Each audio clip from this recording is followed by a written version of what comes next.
এখন আমরা আলোচনা করব সেপ্টিক আর্থ্রাইটিস নিয়ে। সেপ্টিক আর্থ্রাইটিস হচ্ছে একটা মোস্ট সিভিয়ার এবং ডিস্ট্রাকটিভ জয়েন্ট ডিজিজ, যেটা 10,000-এর মধ্যে দুই দুই দুই অথবা 10 জন লোকের মধ্যে হয়।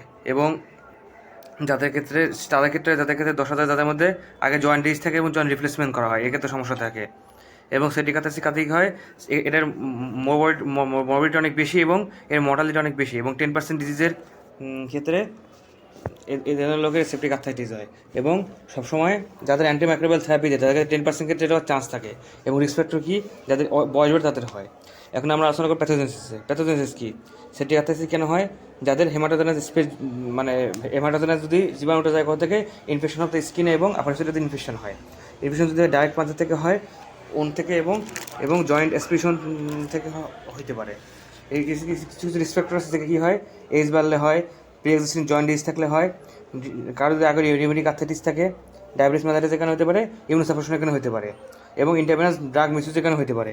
এবং এই এটা রিউমেটিক আর্থ্রাইটিসের ক্ষেত্রে স্কিন স্কিনে হতে পারে, যেমন যেমন স্কিনের মধ্যে যে যাদের মধ্যে আগেই স্কিনে ম্যাসেলেশন আছে, তখন টোয়ের মধ্যে, এদের ক্ষেত্রে জয়েন্ট ডিফর্মিটি এবং ডিফিকাল্টি থাকে, এবং ফুড হাইজিন এবং হ্যান্ড ডিফর্মিটি হতে পারে। হ্যান্ড ডিফর্মিটি হয় এই টাইপের লোকের ক্ষেত্রে, যাদের হ্যান্ড ডিফর্মিটি এবং জয়েন্ট ডিফর্মিটি এবং ফুড হাইজিনের সমস্যা আছে, এবং এবং যাদের স্কিন ম্যাসেলেশন, তাদের ক্ষেত্রে আমরা সেপ্টিক আর্থ্রাইটিস হওয়ার চান্স থাকে, এবং বেশি হয় ওল্ড এজে বেশি হয় এটা। এখন আমরা আলোচনা করব কি ক্লিনিক্যাল ফিচার, সেপ্টিক আর্থ্রাইটিসে কী কী ক্লিনিক্যাল ফিচার থাকে। প্রথম এক নম্বর কী হবে, অ্যাকোয়েড এবং সাবকের মনোস্থাইটিস থাকে এবং ফিভার থাকে। জয়েন্টটা সোয়েলেন হয়ে যায়, হট এবং রেড থাকে, এবং সাথে পেইন থাকে রেস্টে, এবং মুভমেন্টে সবসময় পেইন থাকে তার। যখন সে রেস্ট নেয় অথবা মুভমেন্ট করে তখনই তার পেইন বাড়ে। এবং অনেকগুলো জয়েন্ট, যে কোনো জয়েন্ট এফেক্ট করতে পারে, বিশেষ করে লোয়ার লিম জয়েন্ট এবং নি এবং হিপ বেশি এফেক্ট করে, এবং মোস্ট কমনলি টার্গেট করে এখানে। পেশেন্টের যদি প্রি এক্সিস্টিং আর্থ্রাইটিস থাকে, তখন তাকে মাল্টিপল জয়েন্ট মুভমেন্টে অ্যালাউ করে। অ্যালার্টের ক্ষেত্রে কী হয়, এখন কী হয়, স্টেটোককাস অরাস অর্গানিজম যদি অ্যাফেক্ট করে তাহলে হতে পারে। এবং যাদের ডায়াবেটিস এবং রিউমেটিক আর্থ্রাইটিস, তাদের ক্ষেত্রে সেপ্টিক আর্থ্রাইটিস চান্স থাকে। এবং ইয়ানদের ক্ষেত্রে কী করে, যারা সেক্সুয়ালি অ্যাক্টিভ থাকে, এদের গণকক্কাস হতে পারে, এবং ডিসেমিনেটেড গণকক্কাল ইনফেকশন হতে পারে 3% ক্ষেত্রে। যাদের গণের যদি ট্রিটমেন্ট না করা হয়, তাহলে সেপ্টিক আর্থ্রাইটিস চান্স আছে। এক্ষেত্রে কী করে, এবং এর সাথে কী করতে, এবং এর সাথে আগে কী ফিচার হতে পারে, মাইগ্রেটোরিয়া আর্থালজিয়া, লোকের ফিভার, টেন্সিভাইটিস দিতে পারে। এবং এর সাথে কিন্তু অলিগোথাইটিস মনোকসাইটিস ডেভেলপমেন্ট করতে পারে। পিএমপি পাস্তুলার স্কিন লেশন থাকতে পারে, এবং সেটা কী থাকতে, গ্রাম নেগেটিভ বেসিলি, এবং এবং যাদের এলআরলি এবং ইন্টারভেনাস ড্রাগ ইউজ আছে, তাদের ক্ষেত্রে এটা কী হতে, তাদের ক্ষেত্রে এফেক্ট করে কি, গ্রাম নেগেটিভ বেসিল অথবা গ্রুপ বিসি অথবা জি স্ট্রেপ্টোকক্কাই।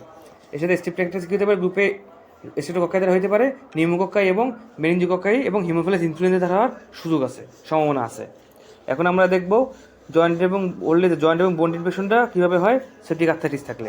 প্রথমত ভার্টিব্রাল ইনফেকশন থাকে, যেমন মোর কমন থাকে, এবং অনেক ডিলে হয় ট্রিটমেন্টে হইতে, এবং এর সাথে কম্প্রেশন ফ্র্যাকচার হতে পারে, এবং অস্টিওপোরোসিস চান্স আছে। পেপের ভাস্কুলার ডিজিজ হতে পারে, এটা কোথায় হতে পারে, বোন অফ দ্য ফিটে, এবং ডায়াবেটিক ফুট আলসার হতে পারে, এবং অস্টিওমাইলাইটিসের কারণে পেপের ভাস্কুলার ডিজিজ, এক্ষেত্রে তাদের সেপ্টিক আর্থ্রাইটিস হয়। পোস্টেরিক জয়েন্ট ইনফেকশন, কারো যদি যদি পোস্টেরিক জয়েন্ট ইনজেকশন দেয় ওল্ডার পিপলকে, তাদের ক্ষেত্রে এই পোস্টেরিক জয়েন্ট ইনফেকশন হয়ে সেপ্টিক আর্থ্রাইটিস হতে পারে। সেফালোস্পিন কারো হতে পারে, গ্রাম নেগেটিভ বেসিলি, যাদের ক্ষেত্রে এই গ্রাম নেগেটিভ বেসিলি ক্ষেত্রে প্যাথোজেন হতে পারে। সেফালোস্পিন কেন হতে পারে, যদি হাই রিস্ক অফ কোস্টোডিয়াল বেসিলি নেয়, তাহলে এক্ষেত্রে তাদের হওয়ার চান্স আছে। এবং সেপ্টিক আর্থ্রাইটিসটা বেশি হয় তাদের, এটা এলএলই পেশেন্ট থেকে সেপ্টিক আর্থ্রাইটিসটা একটা মৃত্যু হয়ে আসে। প্রথম এখন আমরা ইনভেস্টিগেশন কী করব, প্রথম আমরা কী করব, ব্লাড কালচার করব, এবং এর সাথে কী করবো, সাইনোভিয়াল ফ্লুইড নেব, টার্বিড এবং ব্লাড স্টেইনটা নিব আমরা। এর সাথে কী করতে পারে, আমরা ইমেজিং গাইডেন্স করতে পারবো, এবং কী করতে, পোস্টেটিক জয়েন্ট থেকে অবশ্যই আমরা ফ্লুইড নিব, অ্যাসপিড করবো, সাইনোভিয়াল ফ্লুইড করব নিব আমরা গ্রামেশন কালচারের জন্য। এবং কালচারের ক্ষেত্রে 90% কেসের ক্ষেত্রে হয়, যদি গ্রামেশন পজিটিভ হয়, তখন কালচারের ক্ষেত্রে না 90% পজিটিভ হয়, তখন সেপ্টিক আর্থ্রাইটিস কানেকশন করা যায়।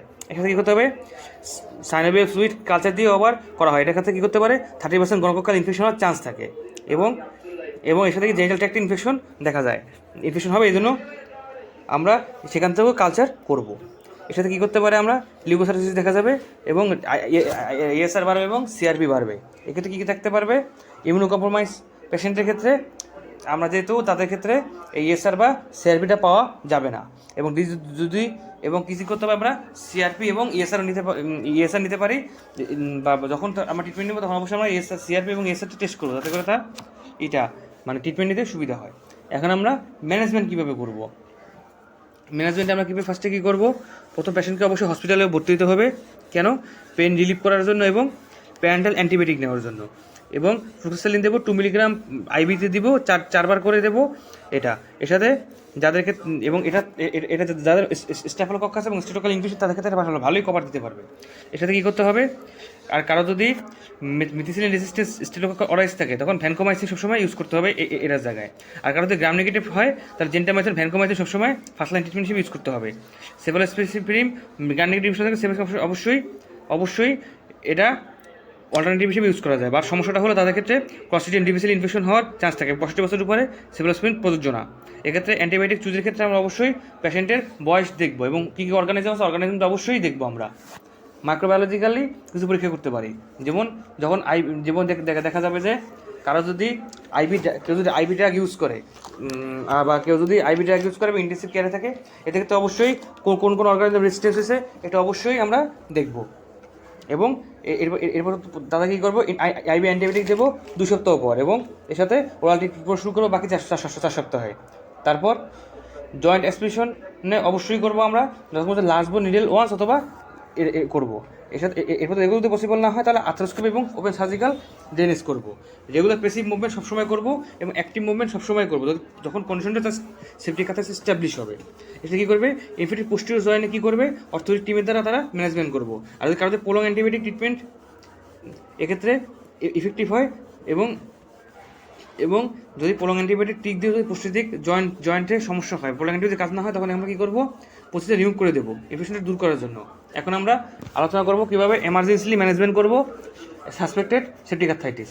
পেশেন্টকে অবশ্যই হসপিটালে পাঠাবো এবং কিছু আর্জেন্ট ইনভেস্টিগেশন করবো, জয়েন্টটাকে অ্যাসপিরেশন করবো, সাইনোভিয়াল ফ্লুইডটাকে গ্রাম স্টেনের জন্য পাঠাবো এবং কালচার জন্য পাঠাবো এবং ইমেজিং গাইডেন্স করবো।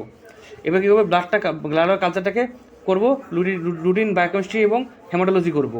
এর সাথে কী হবে, এক্সারসাইজ সেডিমেন্টেশন করবো এবং সিলেক্টিভ দেখবো, ESR করবো। এটা কী করবো, আদার স্যাম্পল স্পুরাম ইউরিন 1 সপ্তাহ পাঠাবো এবং কালচারের জন্য এবং পেশেন্ট হিস্ট্রির উপর ডিপেন্ড এবং পেশেন্ট হিস্ট্রি নিব। এটা থেকে প্রাইমারি সোর্স অফ ইনফেকশনটা বের করবো। এবং এর সাথে আমরা কী করবো, কিছু ইন্টারভেনাস অ্যান্টিবায়োটিক দেবো, ফ্লুক্সেসিলিন দেবো 2 গ্রাম 4 টাইম দেবো। যদি পেনিসিলিন যদি অ্যালার্জি থাকে, পেনিসিলিন যদি সাইড ইফেক্ট ডেভেলপমেন্ট করে, তাহলে ক্লিন্ডামাইসিন দেবো 450 থেকে 600 মিলিগ্রাম 4 বার দিব ইয়াঙ্গার পেশেন্টের ক্ষেত্রে। আর ওল্ডার পেশেন্টের ক্ষেত্রে কী দেবো, আমরা ইন্টারভেনাস ভ্যানকোমাইসিন দেবো।